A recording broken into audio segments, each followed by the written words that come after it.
हमें इस बात पे विश्वास नहीं होता कि आप रेवाड़ी का चुनाव कैसे हार गए, क्योंकि हरियाणा के अंदर एक कोई सीट आप जीत रहे थे तो रेवाड़ी की सीट जीत रहे थे। उस टॉपिक का किस तरह से बीजेपी ने दुरुपयोग किया, चुनावी ध्रुवीकरण किया, ये हम सब के सामने। किस तरह से इन्होंने 70 लाख वोटें महाराष्ट्र में बढ़ा दी और करीबन 40 लाख वोटें इन्होंने हरियाणा के अंदर बढ़ा दी लोकसभा और विधानसभा के बीच में, और अपने प्रदेश अध्यक्ष के ऊपर आरोप लगा रहे हैं। ये क्या दर्शाता है कि इनके परिवार के अंदर ही कितनी लड़ाई है जिसकी तरफ हमें करना हो।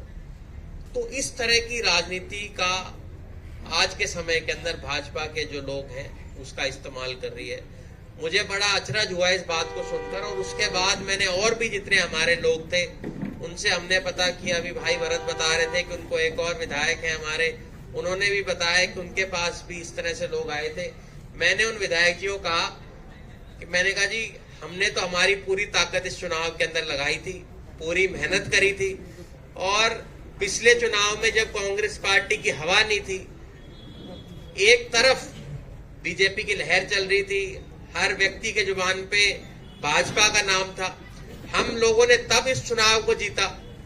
और इस चुनाव के अंदर मुझे लगता है मुझे कहीं महसूस नहीं हुआ और ना किसी कार्यकर्ता को महसूस हुआ, और मैं देश के जिस कोने में भी जा रहा हूं, जहां भी मुझे लोग मिल रहे हैं, चाहे वो किसी भी पार्टी के हों, वो मुझे ये कह रहे हैं कि भाई हमें इस बात पे विश्वास नहीं होता कि आप रेवाड़ी का चुनाव कैसे हार गए, क्योंकि हरियाणा के अंदर एक कोई सीट आप जीत रहे थे तो रेवाड़ी की सीट जीत रहे थे। उसके बावजूद भी इन्होंने किस तरह इसको बदलाव किया ये तो यही जानते हैं। मैंने विधायक जी से कहा, मैंने कहा अगली बार जब चुनाव आए ना तो मुझे भी उनसे एक बार मिलवा देना, मिलवाना जरूर उनसे समझने की कोशिश करेंगे भाई इसकी काट किस तरह से करी जाए, कि भी किस तरह से ध्रुवीकरण की राजनीति चाहे इन्होंने करी हो। वो भी हम लोगों ने देखा था कि किस तरह से बीजेपी ने एक कार्यक्रम जो मेवात के अंदर हुआ था जब कप्तान साहब चुनाव लड़ रहे थे, और आप जानते हैं कि उनके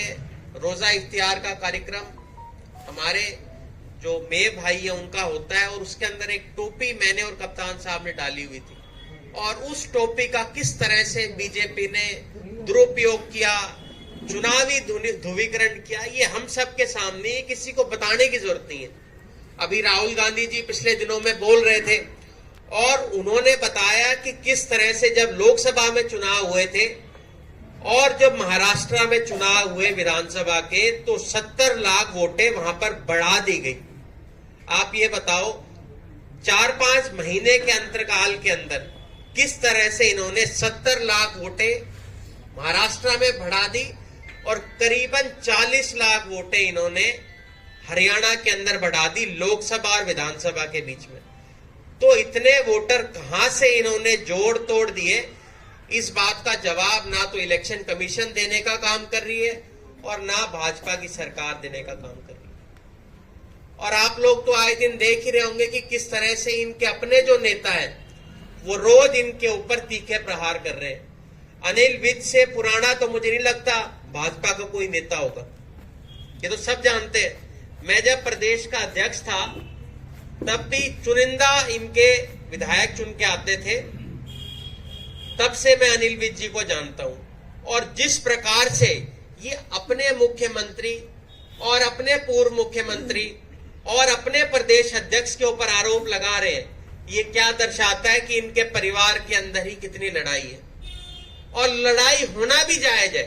आप एक बात बताइए, जब एक हमारी बहन ने जो प्रदेश अध्यक्ष है बीजेपी का, उसके ऊपर इतना गंभीर आरोप लगाया है कि उसके किस तरह से उसको प्रताड़ित उस महिला को किया गया है, और अनिल विज जी ने ठीक कहा है कि वो महिलाओं को हक दिलाने का कैसे काम करेगा जब उनका खुद का प्रदेश अध्यक्ष, उसके ऊपर इतने गंभीर आरोप हैं कि किस तरह से उसने एक महिला के साथ दुर्व्यवहार किया।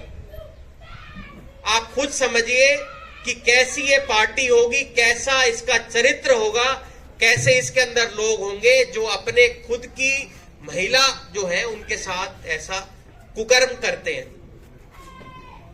राहुल गांधी जी आप देख रहे हैं लगातार देश भर के अंदर घूम रहे हैं, कांग्रेस पार्टी को मजबूत करने का काम उन्होंने किया था, और जब हम लोग देख रहे थे यहां पर चुनाव हुए, तब आपने अगर देखा होगा जब काउंटिंग चल रही थी हमारी, तो जितनी भी ईवीएम की बैटरियां थी वो 96%, 98% और 99% थी। आप एक बात बताइए, एक मोबाइल जिसको हम पूरे दिन चलाते हैं, उसके बाद उसकी बैटरी क्या 99% रह सकती है? 96% रह सकती है? पर हम सब लोगों ने पूरे हरियाणा के अंदर देखा कि जो ईवीएम की इनकी बैटरियां थी, उनकी जो चार्ज थी वो इतनी मिली। ये कैसे हो सकता है? इस बात का जवाब ना तो इलेक्शन कमीशन ने आज तक हमें दिया है, ना इस सरकार के लोगों ने हमें दिया है। अभी आप लोगों ने देखा होगा किस तरह से मोदी जी जो नारे लगाते थे, अब की बार ट्रम्प सरकार अमेरिका के अंदर, और किस तरह से हमारे यहाँ के जो लोग हैं उनको बेड़ियों में बांधकर वापस हमारे देश भेजा जा रहा है।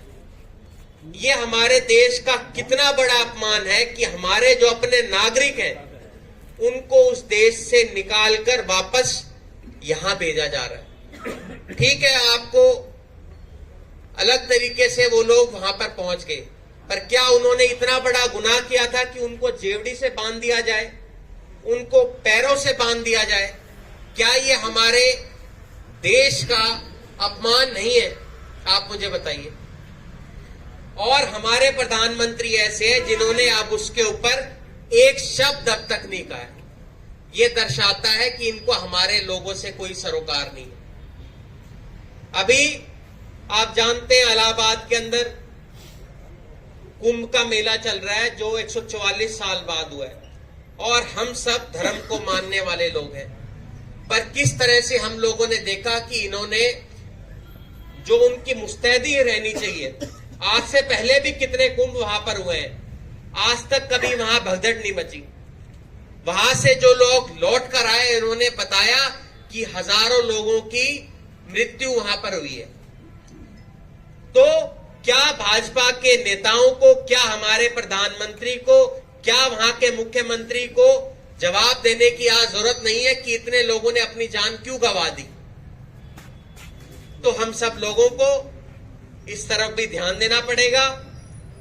और मैं तो आप लोगों से ये कहूंगा कि आप लोगों ने इस चुनाव के अंदर पूरी मेहनत करी थी और आप लोगों की तरफ से कोई कमी नहीं रही, और आने वाले समय के अंदर भी इसी तरह से मैं भी मेहनत करूंगा आप लोगों के बीच में।